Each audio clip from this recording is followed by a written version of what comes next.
എന്ത് ഭംഗിയുള്ള സ്ഥലമല്ലേ? അതെ, അടിപൊളിയാണ്. ഇത് നമ്മുടെ വേറെ എവിടെയും അല്ല കേട്ടോ, ഇത് വൈറ്റിലേക്ക് അടുത്തുള്ള ഒരു സ്ഥലമാണ്. എല്ലാവർക്കും ഞങ്ങളുടെ നമസ്കാരം. ആർട്ടൂസിൽ നിന്ന് റെജിൻസും അനിഷേ.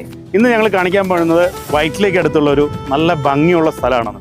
വൈറ്റില എന്ന് പറയുമ്പോൾ അറിയാലോ, വന്നിട്ട് നമ്മുടെ കൊച്ചിയിലെ ഏറ്റവും പ്രധാനപ്പെട്ട ഒരു സ്ഥലമാണ് വൈറ്റില എന്ന് പറഞ്ഞ സ്ഥലമാണ്. അപ്പോൾ ഈ വൈറ്റില നമ്മുടെ ഇവിടുന്ന് ഹബ്ബിലേക്ക് ഏകദേശം ഒരു 3 കിലോമീറ്റർ താഴെയുള്ളൂ വന്നിട്ട്. പക്ഷേ നമ്മൾ ഇവിടുന്ന് നോക്കിയാൽ കാണാം, ഇത് പറയുന്നത് തൊട്ടടുത്ത് തന്നെയാണ് വൈറ്റില ഹബ്ബ്. എയർ ഡിസ്റ്റൻസ് പറയുകയാണെങ്കിൽ 1 കിലോമീറ്റർ താഴെയുള്ളൂ വന്നിട്ട്.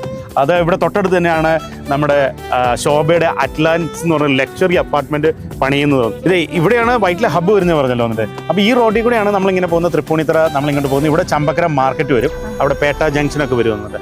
അപ്പോൾ ഈ റോഡാണ്, ഇതിൽ പോകുന്ന റോഡാണ് നമ്മുടെ ദേശീയപാത, മധുര ദേശീയപാത റോഡ് എന്ന് പറയുന്നത്. അപ്പോൾ നമ്മൾ കണ്ടില്ലേ, നമ്മൾ ഇങ്ങനെ ഇവിടെ നിന്ന് അങ്ങോട്ടൊക്കെ നോക്കാൻ നേരത്ത് എന്ത് ഭംഗിയായിരിക്കും ഈ പറയുന്ന സ്ഥലങ്ങൾ. ഇവിടെ ഒരു വീടോ അല്ലെങ്കിൽ നമ്മൾ ഗസ്റ്റ് ഹൗസോ അല്ലെങ്കിൽ ഔട്ട് ഹൗസോ അല്ലെങ്കിൽ അങ്ങനെയുള്ള കാര്യങ്ങളൊക്കെ നമുക്ക് വേണമെങ്കിൽ പണിയാൻ പറ്റുന്ന നല്ലൊരു സ്ഥലമാണ് വന്നിട്ട്. അപ്പം ഇവിടെ കാണാം, രാവിലെയൊക്കെ എണീക്കുമ്പം ഇവിടെ നിന്ന് നമ്മൾ പ്രഭാതത്തിലൊക്കെ നോക്കുമ്പോൾ നല്ല ഭംഗിയുള്ള കാഴ്ചകളൊക്കെ കാണാൻ പറ്റും. ഇത് എത്ര സെന്റ് സ്ഥലം? ഇത് 27 സെന്റ് സ്ഥലം. 27 സെന്റ് സ്ഥലം നമുക്ക് 8 ലക്ഷം രൂപയേ ഉള്ളൂ. നമ്മൾ അറിയാലോ വന്നിട്ട്, കൊച്ചിയിൽ വൈറ്റിലേക്ക് അടുത്തൊക്കെ 8 ലക്ഷം രൂപയ്ക്കൊക്കെ ഒരു സ്ഥലം കിട്ടുക എന്ന് പറഞ്ഞാൽ വളരെ ലക്കാണ്. അത് ഇത്രയും സൗകര്യത്തോടു കൂടി അല്ലേ? അതിരെന്ന് പറയുന്ന വാട്ടർ വ്യൂ ആണ്.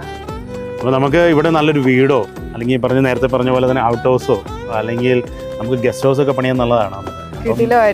കിടിലമായിരിക്കും. ഈ പ്രോപ്പർട്ടിയെ കുറിച്ച് കൂടുതൽ അറിയാനോ ഇതിനെക്കുറിച്ച് നിങ്ങൾക്ക് ആവശ്യമുണ്ടെങ്കിൽ ഞങ്ങളെ വിളിക്കാൻ താഴെ കാണുന്ന നമ്പറിൽ കോൺടാക്ട് ചെയ്യുക. അതുപോലെ തന്നെ വാട്സപ്പ് ചെയ്യുക. അതുപോലെ തന്നെ ഞങ്ങളുടെ ചാനൽ ലൈക്ക് ചെയ്യുക, ഷെയർ ചെയ്യുക, സബ്സ്ക്രൈബ് ചെയ്യുക.